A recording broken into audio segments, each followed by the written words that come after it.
సొంటి నాళ్ళది ఒక తెగ, నంబురాళ్ళ తెగ, పెద్ద తెగలు అప్పుడు వాళ్ళలో.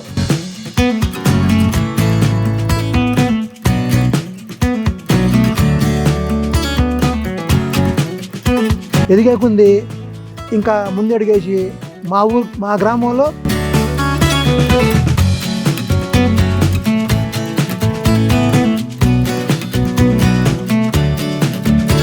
వాడు అన్నమాట వినపడింది. నేను బదులు సామాన్ చెప్పకుండా వెళ్ళిపోయా.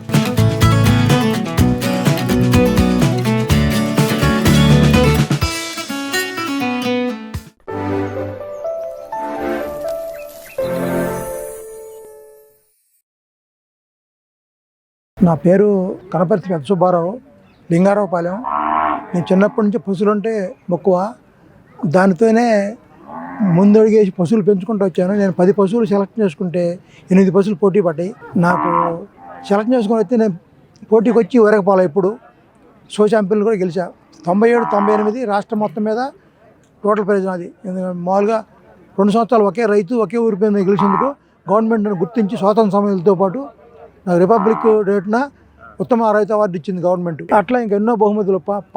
పందాల్లోకి వెళ్ళినా కూడా పందాల్లో ఎక్కడ నేను ఇంటికాడ నుంచి డబ్బులు తీసుకోకుండా వెళ్ళి పోటీల్లో ఏదో ఒక పైసలు గెలుపుతానని ధైర్యంతో వెళ్ళేవాడిని. పైగా గెలిచినప్పుడు 10 మంది ఈసారి పోతాను సుబ్బారావు అనుకున్నప్పుడు 9 మంది నేనేం చేసేవాడిని అంటే ఇంకా అలర్ట్గా ఉండి ఇంకా జాగ్రత్తగా బేటాలు వేసుకొని ఆ బేటాలతోటి 2 పోటీలు జరుగుతుంటే ఫస్ట్ పోటీ వెళ్ళిపెట్టి వాళ్ళు అలిసిపోయిన టైంలో మళ్ళీ సెకండ్ పోటీకి వెళ్ళి మళ్ళీ గెలిచి వచ్చేవాడిని. అట్లా నేను చిన్న కుటుంబంలో నుండి ఇప్పుడు పశువుల్ని పెంచుతా నష్టపోకుండా జనం ముందు ఉన్నానంటే అది నా ఒక అనుభవం. నాకు రోటల్ కప్ వాళ్ళు సన్మానం చేసి నాకు ప్రశాంత పత్రం ఇస్తే దానిలో ఆ మేట చూసుకుంటే నా జన్మ ధన్యమైంది. చెప్పని నాకు మీరు వస్తాను ఐడియా ఉంటే అసలు మేట తెచ్చేవాడిని తీసుకురా. ఇవాళ 340 ఎకరాలు వ్యవసాయం చేస్తున్నా. ఇప్పుడు 40 ఎకరాలు పత్తి, 80 ఎకరాలు పత్తి వేసా. ఇప్పుడు 240 ఎకరాలు శనగేసా, 10 ఎకరాలు మొక్కజొన్న వేసా. ఇప్పుడు పశువులకి ఒక 5 ఎకరాలు మేత పెట్టా. ఇంత వ్యవసాయం చేస్తా కూడా నేను జనం ఉండను. ఎవరి దగ్గర రాజీ పడకుండా నా వ్యవసాయం నేను నాకే రాజాగా మిగలాలని నిండుగా కౌళ్ళు ఇచ్చే దాతలందరికీ 350 ఎకరాలకి 67 లక్షల్లో కౌలు కట్టేశా. ఎక్కడ ఎవరైనా వచ్చి నన్ను ఏంది చేతగా ఎందుకు చేస్తున్నావు అంటారని ఆ ఛాన్స్ వాళ్ళకి ఇవ్వకుండా నేను భగవంతుడు నాకు ఏ తీర్పిచ్చినా జనంగా అక్కడ నేను రాజీ పడకుండా వ్యవసాయం చేస్తున్నా.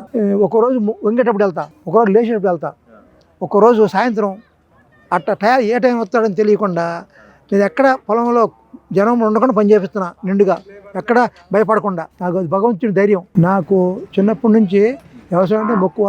ఎదిగేకుంది ఇంకా ముందు అడిగేసి మా గ్రామంలో బయట నుంచి వచ్చి వేరే వాళ్ళు వ్యవసాయానికి కౌలు పొలం తీసుకుంటున్నారు. వాళ్ళు నాకు తెలిసిన మనుషులు. వాళ్ళు చేస్తే నేను ఎందుకు చేయకూడదని వాళ్ళు ఒకసారి ఎన్నుకుంటే నేను రెండో పక్కన మెరుట్ని ఎన్నుకొని వాళ్ళు నా పక్కన నేను వ్యవసాయం చేశాను. వాళ్ళు సీనియర్ లైన్ కూడా మా ఊర్లో వాతావరణం చూసి పైరేలేకపోయారు. ఆ వేయలేని టైంలో నేను ధైర్యం చేసి వేస్తే నేను 8 గంటలు పండించుకున్నా, వాళ్ళు 6 గంటలు పండించుకుని పోయారు. 2వ సంవత్సరం వాళ్ళు బయటికి వెళ్ళారు. వాళ్ళు చేసిన పొలం మొత్తం నేను తీసుకొని 11 గంటలు పండించుకున్నా. ఆ ధైర్యంతో ఇప్పుడు నేను మళ్ళీ సరుకు నాది ₹1,00,00,000 సరుకు ఏసీలో ఉంది. ఈ సరుకు వచ్చుద్ది మళ్ళీ వ్యవసాయం చేస్తానని ధైర్యంతో నా డబ్బు నాకే సరిపోద్దని ధైర్యంతో వ్యవసాయం మొదలుపెట్టాను. ఆ సరుకు అమ్మకపోయినా నేను పోయి నమ్మిన వాళ్ళ దగ్గర అకౌంట్లో డబ్బులు కొట్టించుకొని మా మనవడిని ఆ చెక్కు పుస్తకం పెట్టుకొని బ్యాంక్ అడిగిన 4 లక్షలు 2 లక్షలు డబ్బులు తీసుకురా అవసరమైనప్పుడు తెచ్చుకుంటా. ఆ అరువు మీద కూర్చొని వ్యవసాయం చేస్తున్నా కానీ ఆడిపోతుంది. వాతావరణం నిన్న ఉంది తుఫాన్ అంటున్నారు. 250 ఎకరాల పైరు ఉంది. మనం దిగులు పడ్డా రాదు, ఎగబడ్డా రాదు. కాలం తీరిపోవచ్చు దేవుడి దయ. కానీ మన ధైర్యం జారిపోకుండా చూసుకోవాలా అనే నమ్మకంతో నడుస్తున్నా.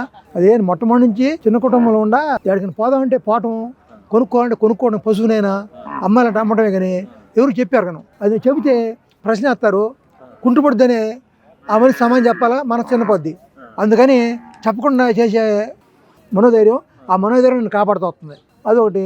మామూలుగా నేను జమీగొల్లిపల్లిలో పామర్ మండలం పోటీలు జరుగుతుంటే రాజన్ బాబు గారు డైరీ చైర్మన్ అని పోటీలు పెడితే ఆ పోటీలకి మా దగ్గర ఆవుతోడు ఉంటే నాకు సలహా ఇచ్చిన పెద్ద ఆయన, ఈ ఎప్పుడైనా ఒంగోలు ఇప్పుడు శరణప్పుడు ఆంపోతు పడింది, దానికి కోడతోడు పుట్టినా మంచిది అవుద్ది, పేదోడు పుట్టినా మంచిది అవుద్ది, తీసుకెళ్ళన్నాడు.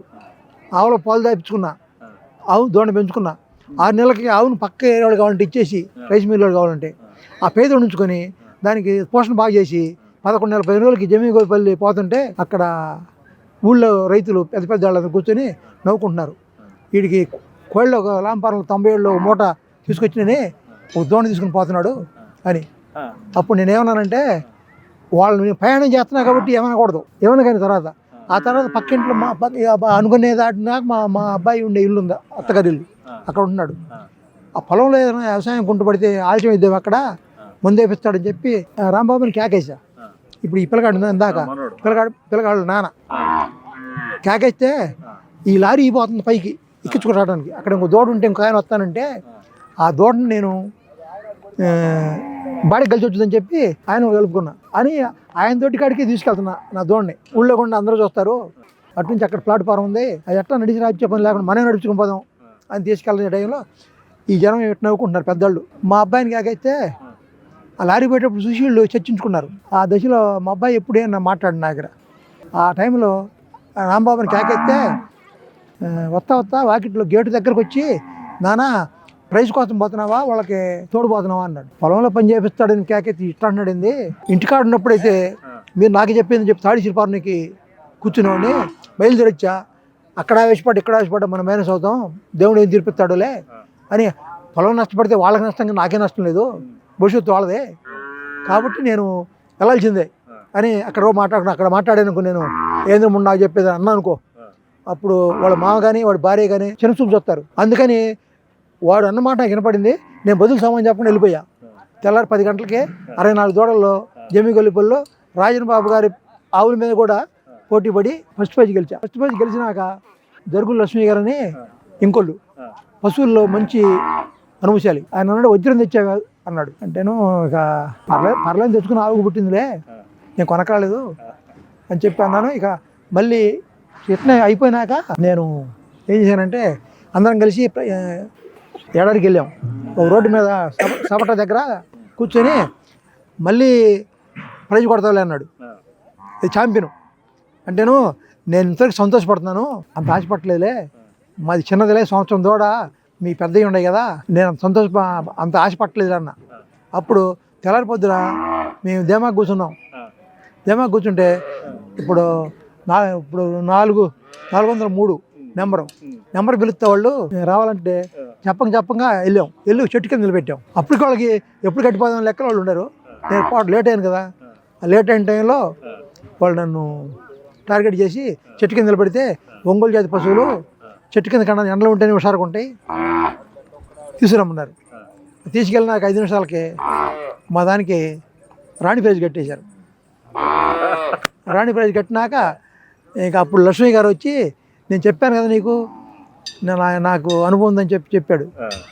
నాకు కూడా తెలుసు, కానీ నేను నా గురించి మీరు చెప్పచ్చు కానీ నాకు నేను చెప్పుకోకూడదని చెప్పి నేను మౌనంగా ఉన్నాను అని చెప్పా. అట్లా వ్యవసాయ రంగంలో కానీ పోటీ పశువులు అందాల పోటీలు కానీ లేకపోతే పందాలకు వెళ్ళినా ఇప్పుడు ఎవరైనా బలవంతుడు నెగఫా చేశాడు కాసేపు ఫస్ట్ కొట్టాను నేనని సెకండ్ వాళ్ళని థర్డ్ వాళ్ళని గ్రేడ్ చేసి ఆ 2 కలిపి 4 బేటాలు కట్టి ఫస్ట్ వాళ్ళని కొట్టేవాళ్ళం 20 సంవత్సరాలకు ముందు. అట్లా గురదాల్లో కొట్టాం.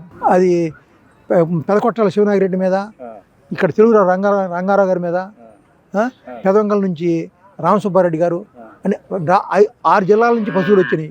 6 జిల్లాల పశువుల్లో నేను ఫెయిల్ అయిపోయిన ఎద్దులను తీసుకెళ్ళి వాటిని బలపరుచుకొని నా సామర్థ్యంతో ఈదర పోతిరెడ్డి గారి అనుభవంతో నాకు పోటీల్లో ఎద్దులు 7 ఎక్కడైనా తోలుతాను నేను. కానీ ఏంటంటే మేలు మనిషి ఒకటి పెట్టుకుంటే తరుగుని నేను కవర్ చేసుకోవచ్చు ఎక్కడైతే అక్కడ. నేను మెయిన్లో ఉన్నానుకో వీళ్ళు సహకరించరు, నేను దిగొచ్చి చూసుకోవాలా, అప్పుడు మైనస్ అవుతా. అందుకని మెయిన్ మనిషి ఒక మనిషిని పాయింట్లో కూర్చోబెట్టుకొని ఎక్కడ తరగతి చూసుకుంటా. ఇప్పుడు 10 అడుగులు 5 అడుగులతో చాలాసార్లు పోటీలో గెలిచి నేను 15 అడుగులతో ఓడిపోవాలి అనుకుంటే ఎప్పుడైనా. ఎందుకు ఓడిపోలేదంటే ఆ చివరికి వచ్చినాక మన కాంతిని ఉపయోగించి ఏదో రకంగా ప్రోత్సహించి ఆ కాంతి నెట్టేసేవాళ్ళే. 4 అడుగులు 3 అడుగులు చాలాసార్లు పైలు గెలిచా.